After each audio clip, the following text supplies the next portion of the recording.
खरं तर Maratha military architect म्हणून मराठ्यांचं स्थापत्य युद्धशास्त्रीय स्थापत्य म्हणून हे किल्ले 12 किल्ले म्हणजे त्याच्यामध्ये तामिळनाडूतल्या जिंजी किल्ल्याचा सुद्धा समावेश आहे आणि महाराष्ट्रातले बहुतांशी सगळे महत्त्वाचे किल्ले त्याच्यामध्ये आहेत आणि ह्याला एक जागतिक एक ओळख ह्या गोष्टीमुळे प्राप्त होणार आहे किंवा झालेली आहे.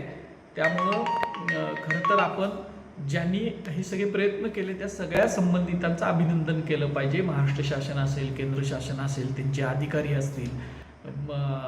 याचा प्रस्ताव पहिल्यांदा काही वर्ष संभाजीराजेंनी सुद्धा याच्यासाठी प्रयत्न केलेले होते. या सगळ्या गोष्टी कारण हे खूप वर्ष चाललेली प्रोसेस आहे. यांचं सगळ्यांचं अभिनंदन केलं पाहिजे.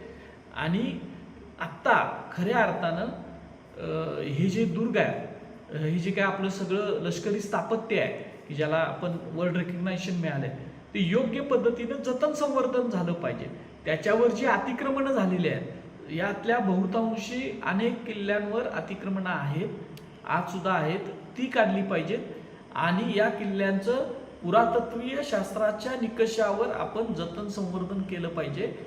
आता ही मोठी जबाबदारी आपल्यावर परत एकदा येऊन पडलेली आहे आणि मला वाटतं की महाराष्ट्र शासन, त्याचा सांस्कृतिक विभाग एवढी मोठं यशस्वीता हातात आल्यानंतर खूप गांभीर्याने याच्याकडे बघेल.